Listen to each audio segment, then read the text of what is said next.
Buenos días, equipo, bienvenidos a la sección de En Forma en Casa, Aprendemos en Casa. Como ya sabéis, estrenamos esta sección la semana pasada y tuvo bastante éxito, creo, por vuestros comentarios. Así que aquí estoy otra vez para empezar la semana con energía a vuestro lado y contaros un poquito de divulgación científica sobre algunas cuestiones relacionadas con los beneficios del ejercicio físico en nuestro organismo y más concretamente en el cerebro humano. Ya sabéis que a mí este tema me encanta y bueno, pues voy a ir variando, aunque en general de momento vamos a centrarnos en ejercicio y cerebro, vamos a ir variando los temas. La semana pasada hablamos del efecto neuroprotector del ejercicio físico, es decir, de cómo puede usarse como terapia para ayudar a paliar los efectos del deterioro cognitivo leve o de enfermedades como demencias y específicamente el Alzheimer. Y esta semana he aprovechado que hoy, lunes 4 de mayo de 2020, contamos con una nueva e ilusionante noticia, que es que desde el sábado, desde hace 2 días, del día 2 de mayo, podemos salir a hacer actividad física individual, a pasear, aunque sea con una restricción horaria, después de 50 días confinados.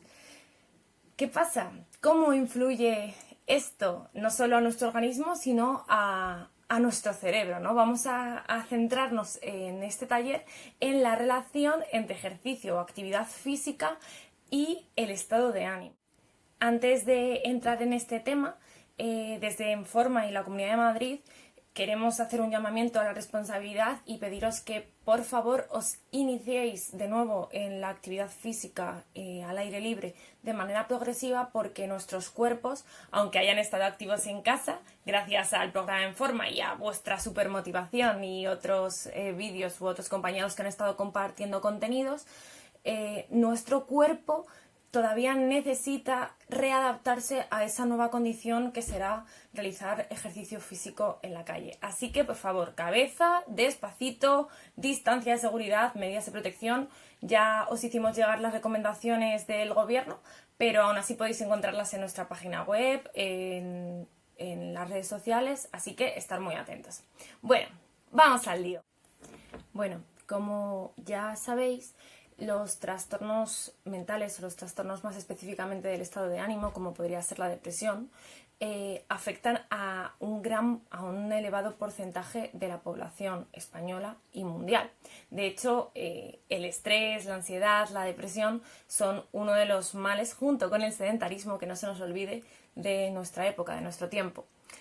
Desde mediados finales del siglo XX se empezó a investigar los investigadores empezaron a interesarse en la relación, ¿no?, que producía el ejercicio en el estado de ánimo. De hecho, muchos habréis oído hablar de las hormonas de la felicidad, de la euforia del corredor y todas estas cosas que se dicen, que después de hacer ejercicio, pues bueno, pues se eleva el bienestar percibido, ¿vale? Vamos a hablar en términos subjetivos. Tenemos que diferenciar siempre entre las medidas subjetivas y las medidas objetivas.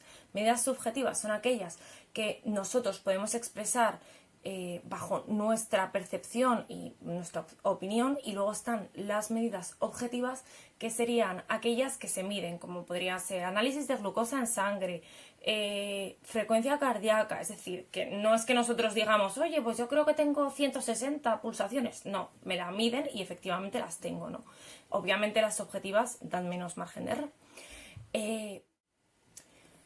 A mediados finales del siglo XX, los investigadores empezaron a interesarse entonces por esa relación entre actividad física y bienestar percibido. Luego ya más tarde, ya finales y principios del siglo XXI, se empezaron a realizar mediciones objetivas, porque antes no se tenían tantos medios a nivel de neurotransmisores, etcétera, que ahora os explicaré lo que son.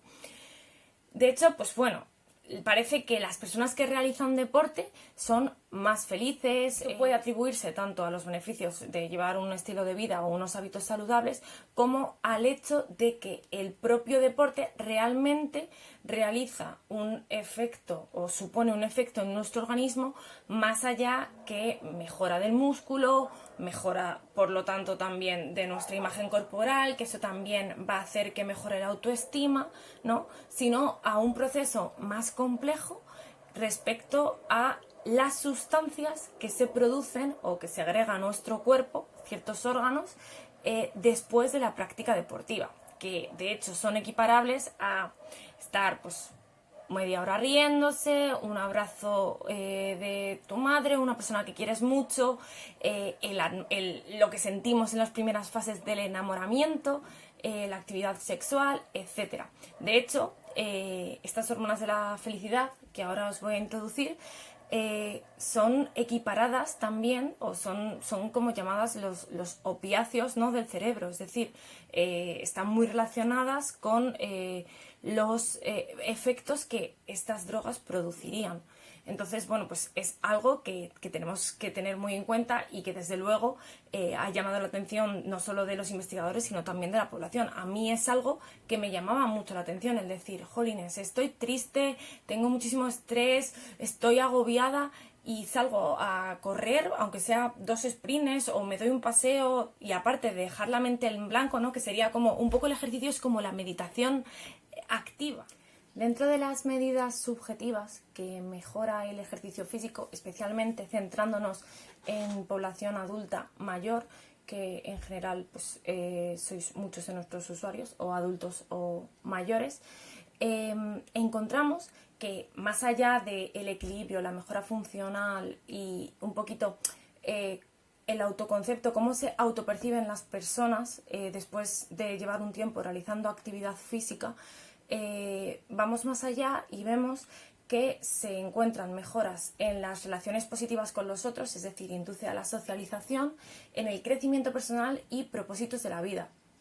Todo esto hace que mejore el bienestar psicológico de la persona. ¿Por qué? Porque al final, al estar realizando este tipo de actividades, suele ayudar a que nos sintamos vivos, a que nos sintamos auténticos y no nos quedemos a lo mejor agazapados, ¿no?, en ese estado de más tristeza que puede acompañarnos, pereza por hacer cosas o no sentirnos tan capaces como antes. Realmente seguimos siendo capaces y es muy importante que sigamos activos y sigamos entrenando nuestra capacidad para paliar con todas nuestras fuerzas los efectos de la vejez. De la misma forma, también parece haber un efecto significativo en la disminución de los síntomas depresivos. Es decir, estos efectos se producían tanto en personas activas como no activas. ¿Qué quiero decir con esto? Que si una persona que presentaba un cuadro depresivo o una tristeza exagerada, etcétera, realizaba ejercicio de forma aislada, no tenía por qué ser una persona que entrene o como vosotros que venís a clase 2-3 veces por semana, simplemente con realizar la actividad de forma aislada ya recogían efectos beneficiosos de esta práctica, por lo que ya nos centramos en por qué, o sea, ya si todo el mundo a nivel subjetivo desarrolla esta reflexión o nos dice que realmente sienten esto, será que hay una explicación objetiva detrás. Y ahí entran los neurotransmisores.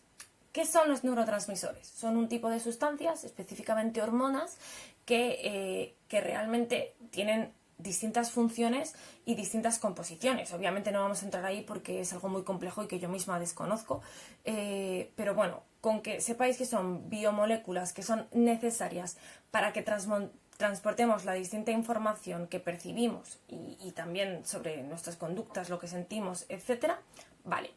Hoy específicamente os voy a hablar de 3 neurotransmisores en concreto: la serotonina, la dopamina y las endorfinas, que están más específicamente relacionadas con los efectos de la actividad física. Es imprescindible que los neurotransmisores funcionen de manera adecuada para que el cuerpo y la mente estén equilibrados. ¿Qué quiere decir esto? Que cuando tenemos algún desajuste en alguno de estos neurotransmisores puede desencadenar en un trastorno o en alguna enfermedad concreta. De hecho, desde la psicología debemos diferenciar entre, por ejemplo, una depresión que está desarrollada o está existiendo en una persona en consecuencia a una situación, como podría ser una ruptura, la muerte de un ser querido, etc. Y una depresión que realmente se ha ocasionado porque faltan sustancias que realmente mantienen o que necesitamos para que nuestro estado de ánimo esté equilibrado, ¿no? Por ejemplo, un déficit de serotonina. Aunque ahora os parezca que estos tres neurotransmisores tienen la misma función, es cierto que si entráramos en detalle en cada uno de ellos, pues sería mucho más complejo, ¿no? El rol que cumplen. Para empezar, la dopamina se denomina como el neurotransmisor del placer y es la que consigue, ¿no?, que entremos en un estado de relajación. Además, pues ayuda en procesos cognitivos como la memoria, el aprendizaje, etc. En cualquier caso, una descompensación de la dopamina está relacionado con muchos trastornos mentales, como podría ser la esquizofrenia, por ejemplo, y su correcto funcionamiento es necesario para que tengamos, por así decirlo, un estado normal. Luego está la serotonina. La serotonina es la hormona de la felicidad por excelencia, ¿no? Y es la que está, como os he dicho antes, relacionada con la depresión.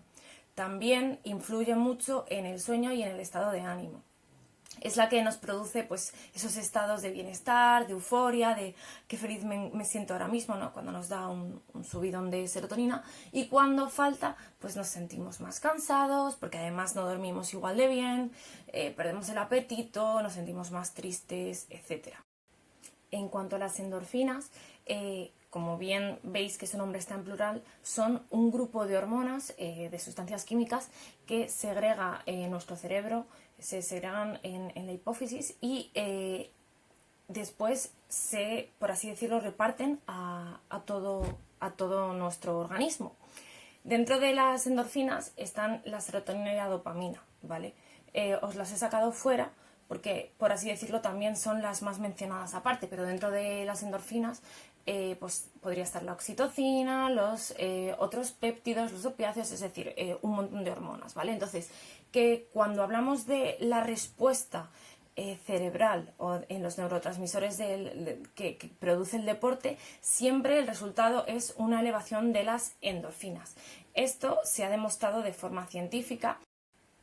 Aunque ha habido controversia respecto a este tema, en 2008, si no me equivoco, ya se demostró que después de la realización de práctica deportiva en 10 corredores, creo que se midió, se vio efectivamente que había un aumento de endorfinas en las áreas prefrontales, límbica y paralímbica del cerebro. Estas son las áreas en las que se concentran, por así decirlo, también los procesos cognitivos más complejos. Al final parece que entonces el deporte nos va a curar la depresión, la ansiedad, todos los trastornos mentales. No, cuidado.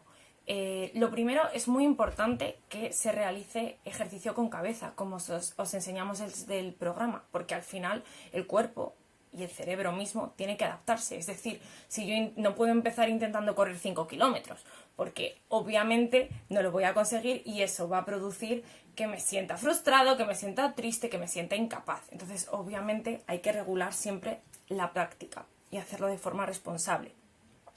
De todas formas, una de las cosas importantes que ya hay un acuerdo global respecto a este tema es que no es necesario realizar unos niveles de actividad física muy altos. No, de hecho, tampoco es necesario hacer una actividad en concreto, es decir, correr, fuerza. Es cierto que las distintas actividades físicas nos presentan distintos beneficios a nivel corporal y que lo ideal es combinarlas, pero actividades simples como simplemente ir a dar un paseo durante un periodo corto de tiempo ya producen esa elevación de las endorfinas, por lo que la excusa de falta de tiempo o que no tengo mucha habilidad, etcétera, no nos valdría, ya que está demostrado que con muy poquito podemos mejorar nuestro estado de ánimo. Al final, creo que lo más importante es cómo se sienta la persona de forma individual realizando esta práctica. Es cierto que las personas que realmente querían o tenían voluntad de hacer la práctica deportiva y no lo hacían por obligación, mostraban mejores niveles o mayores niveles de endorfinas post ejercicio. De esta forma también se ha demostrado desde el ámbito científico de la actividad física y el deporte que cuando introducimos en los programas de actividad física diversidad de contenidos y se aumenta el nivel de práctica en el exterior, tanto porque recibimos la luz del sol, porque salimos de casa de un lugar cerrado, porque socializamos, etc., y conseguimos que el usuario, en este caso vosotros, tengáis un papel proactivo en la actividad, los beneficios y el estado de ánimo positivo autopercibido es mejor, al igual que la autoestima, que va subiendo porque os vais superando a vosotros mismos. Por todo esto, es muy importante que siempre os escuchéis a vosotros mismos, os esforcéis por mejorar vuestra condición física y vayáis adaptando en cada momento cómo os sentís y qué más podéis hacer, sin pasaros y tampoco sin quedaros cortos, ¿vale? Como ya sabéis, las relaciones entre ejercicio físico y cerebro son complejas y es necesario seguir investigándolas. Así es importante que la salud se trabaje desde un ámbito multidisciplinar. Quería leeros una frase de algunos investigadores de Harvard que me pareció súper importante, que lo mismo ya habéis leído. Ejercitarse no es solo como tomar un antidepresivo, sino que no ejercitarse es como tomar un depresivo. Por lo que ya sabéis que hay que mantenerse activos físicamente, mentalmente y luchar y esforzarnos cada día también por ser un poco más sanos, más felices y seguir mejorando nuestra calidad de vida. Nos vemos la semana que viene. Disfrutad de las clases de esta semana, disfrutad de los paseitos al sol con cabeza y mucho ánimo, que ya va quedando menos. Besitos.